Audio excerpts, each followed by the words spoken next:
Assalamualaikum warahmatullahi wabarakatuh. Alhamdulillah rabbil alamin. Wassalatu wassalamu ala rasulillahil karim, nabiyyina wa sayyidina Muhammadin wa ala alihi wa sahbihi ajma'in, wa ba'd. Saudara-saudariku dimanapun berada, semoga video ini menemui kita semua dalam keadaan sehat dan baik, serta mendapatkan bimbingan dari Allah Subhanahu wa Ta'ala untuk menata seluruh aktivitas kehidupan kita dengan mulia dan bernilai ibadah, untuk bangga dan bahagia dibawa pulang menghadap Allah Subhanahu wa Ta'ala dalam yaumul hisab, insyaallah. Teman-teman, seperti diketahui bahwa polemik tentang nasab sampai saat ini belum juga berhenti, bahkan disayangkan melahirkan berbagai macam hal yang sangat tidak produktif, baik perdebatan yang tidak berujung, konflik di media sosial, diskusi yang tidak terarah. Bahkan belakangan ini kita mulai juga melihat turunan-turunan konflik di media sosial itu ke dunia nyata, sampai terlahir tindakan-tindakan yang tidak kita harapkan. Untuk itu, dengan segala kerendahan hati, namun juga diiringi dengan ketegasan yang penuh, saya menyarankan dan menghimbau kepada seluruh pihak untuk menghentikan seluruh polemik, diskusi, perdebatan terkait dengan nasab ini, karena kita sangat menimbang dampaknya, akibatnya, dan tentu kita semua, khususnya para ulama, para kiai, para ustadz, sangat memahami tentang tuntunan agama kita, bagaimana menghadirkan nilai-nilai keutamaan dalam menjaga kerukunan, islah, menjaga maqasid syariah yang 5 aspek itu. Dan tentu kita juga memahami untuk menyelesaikan satu persoalan ada tempat-tempatnya yang tertentu. Untuk itu, bila pun kita bagi 2 persoalan ini, ada persoalan yang terkait dengan ranah ilmiah, ada baiknya kita selesaikan dengan cara-cara yang ilmiah, sebagaimana kita telah terbiasa dengan itu semua, khususnya dalam pembahasan-pembahasan fiqih. Saya sarankan akan lebih baik bila di sini seperti MUI menjadi wadah, misalnya wadah yang baik untuk menguji berbagai macam masalah-masalah yang diajukan, khususnya terkait dengan polemik nasab ini. Silahkan diujikan di tempat yang baik. Tentu tidak bisa disebut sebuah pemikiran yang komprehensif, apakah itu namanya tesis atau yang lainnya, kalau belum diuji. Ya, untuk itu ada baiknya hal-hal yang dipersoalkan, baik itu pihak penyoal ataupun juga yang disoal, lalu duduk di situ sebagai penengah para ulama-ulama untuk menilai dengan standar-standar keilmuan yang memang pakemnya telah kita ketahui bersama, sistematikanya juga telah disusun oleh para ulama, telah kita ketahui. Tentu membahas ilmu nasab, ya kita turunkan dengan turunan sistematika ilmu nasabnya.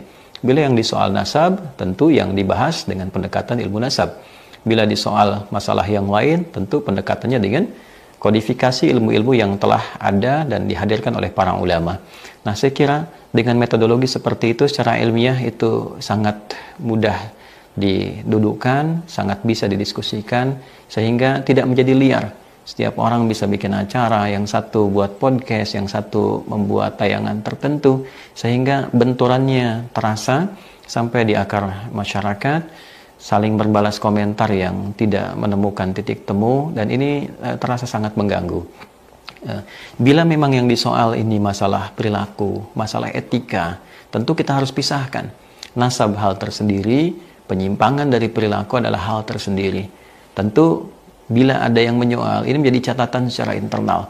Pihak yang tersoal dari kalangan-kalangan tertentu ada baiknya mendata dengan bukti-bukti yang ada, video-video atau laporan-laporan, menjadi satu perbaikan internal yang sangat disyukuri. Lantas kemudian dilakukan semacam perbaikan-perbaikan secara internal, memberi pengingat, ya, meluruskan berbagai hal yang disampaikan dengan bukti-bukti yang nyata bahwa itu adalah sebuah pelanggaran atau sebuah penyimpangan, dan ditampilkan narasi-narasi yang baik, ya, dari sisi internal itu, sehingga memberikan keteduhan. Jika penyimpangan itu merupakan tindakan penyimpangan hukum, ya kita memiliki skema hukum tertentu yang berlaku di Negara Kesatuan Republik Indonesia. Jadi saya kira kita pisahkan antara soalan dalam tanda petik ilmiah atau argumentasi tertentu, ya, sehingga bisa menjadi argumen, tidak menjadi sentimen. Ini problem utamanya. Kemudian yang kedua, masalah perilaku kita pisahkan. Jadi jangan karena persoalan perilakunya lalu yang ingin dihancurkan misalnya nasabnya, na'udzubillah min dzalik. Ini kan persoalan. Ya, kalaupun ini menjadi satu bahan kajian, maka tempatkan di ranah ilmiah dengan cara yang benar. Yang kita khawatirkan adalah dua hal. Yang pertama, ini bagi masyarakat awam juga perlu diketahui. Dalam pandangan Islam, nasab ini persoalan yang sangat sensitif.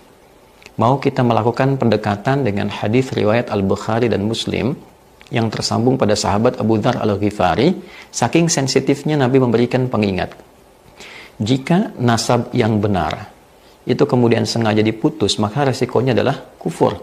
Ma min rajulin idda'a, tidaklah seorang lelaki mengaku li ghairi abihi, kepada menasabkan sesuatu kepada yang bukan dari bapaknya, jalur nasabnya, fahuwa kufrun, maka dihukumi dengan kufur. Ya, jadi kalau ada seseorang yang dengan pandangan tertentu mencoba memutus nasab seseorang yang sudah valid, tercatat, terbukti, dan ternyata nasab itu benar, kemudian mencoba untuk diputus, maka resikonya kufur. Ini kan masalah. Nah, kemudian juga dalam hal yang sama, ketika ada seseorang menisbatkan yang bukan kepada nasabnya, maka falyatabawwa maq'adahu minan nar. Kalau seseorang mengaku-ngaku bagian dari nasab yang bukan nasabnya, maka tempatnya juga di neraka. Nah, oleh karena itu ini persoalan yang tidak mudah. Ya, jadi jangan ditarik ke ranah kalangan masyarakat awam. Selesaikan di ranah ilmiah, ada pengujinya, ada hakimnya, ada bukti-buktinya, ada sistematikanya, sehingga tidak nanti banyak orang terjebak pada satu masalah yang ini jadi problem kemudian hari saat kembali kepada Allah Subhanahu wa taala. Siapa yang akan bertanggung jawab kalau tiba-tiba ada orang mencaci maki nasab tertentu, kemudian tidak seperti kenyataannya, dan dia menghukumi terputus, lalu terkena kemudian dengan ancaman hadis ini? Yang bertanggung jawab siapa? Kan jadi masalah. Nah, jadi nasab itu sangat sensitif. Dinisbatkan kepada yang bukan dari turunannya masalah, mengaku-ngaku bermasalah, berbangga-bangga juga masalah. Ya, kita ketahui bersama dalam hadis riwayat Abdullah bin Abbas radhiyallahu taala anhuma, hadis riwayat Muslim, ketika seseorang menjelang sholat berbangga-bangga dengan nasabnya, dengan kakeknya. Ya, satu mengatakan kakeknya ini, satu mengatakan kakeknya ini, maka Nabi merespon dalam doa tidak itu. Ya, sami Allah liman hamida rabbana walaikal hamd, sampai ke ujungnya, wala yanfa'u dzal jaddi minkal jadd. Ya, tidak ada yang lebih unggul, kakeknya si fulan atau kakeknya si fulan. Ini memberikan kesan bahwa nasab itu pada akhirnya di hadapan Allah, ya, keseluruhannya itu akan sirna seluruhnya, kecuali amal saleh kita, kecuali nilai-nilai kebaikan kita. Ya, nah inilah poin-poin yang barangkali penting menjadi catatan. Tetap penghormatan itu mesti ada. Ya, kepada siapapun kita diajarkan untuk saling menghormati, dan kita telah khatam dengan itu semua. Ya, jangan kita hanya mengambil dalil inna akramakum indallahi atqakum. Ya, yang paling mulia adalah ketakwaannya di hadapan Allah. Nah, di antara nilai takwa itu adalah menghormati orang lain. Di antara takwa itu menyambung silaturahim. Ya ayyuhan nasu taqu rabbakumul ladzi khalaqakum min nafsin wahidah wa khalaqa minha zawjaha wa batha minhuma rijalan katsiran wa nisaa'a wattaqullaha alladzi tasaaluna bihi wal arham. Jelas ayatnya. Ini ayat pertama. Hai semua manusia, tingkatkan takwamu kepada Allah, Rabb yang menciptakan engkau dari bapak yang satu. Kemudian ada istrinya jadi ibu kalian, ada Adam, ada Hawa, menyebar jadi keturunan, ada laki-laki, ada perempuan. Bertakwalah kepada Allah yang dengan itu kalian meminta untuk menyambung silaturahim. Jadi menyambung silaturahim, saling menghormati, saling menghargai dengan siapapun, bagian dari takwa. Nah, ini kan agak miris, kita mengambil narasi takwa untuk mengatakan yang paling tinggi di hadapan Allah adalah ketakwaannya. Tapi saat yang bersamaan juga ada sifat untuk mencela orang lain, mencela nasab orang lain. Ini bukan sesuatu yang proporsional. Jadi mari sekali lagi, saya tidak menjadi pribadi yang lebih baik dibandingkan dengan masyarakat pada umumnya. Kita semua punya kekurangan, punya kesalahan, punya celah, itu pasti. Tapi akan lebih baik bila kita dudukkan itu semua menjadi sebuah energi untuk saling menguatkan, membangun silaturahim. Alhamdulillah, dengan adanya dan Allah izinkan isu ini terangkat, tentu kita akan punya banyak hikmah. Hikmah yang selama ini tidak bisa kita dapatkan. Di antaranya apa? Hubungan silaturahim antara habaib dengan generasi yang wali songo, Masya Allah. Dua-duanya adalah generasi mulia, kontribusinya tinggi ya dalam konteks kehidupan berbangsa, bernegara. Ini saatnya bersatu kemudian membangun tali ukhuwah yang kuat, bersinergi membangun bangsa, ya dalam situasi global yang tidak mudah saat ini. Tantangannya banyak, masyarakat banyak masalah, ya banyak persoalan, persoalan lapar, persoalan moral. Nah, kalau sekarang pertikaiannya ada di unsur-unsur yang setidaknya harusnya menjadi teladan, kan jadi masalah yang sangat repot.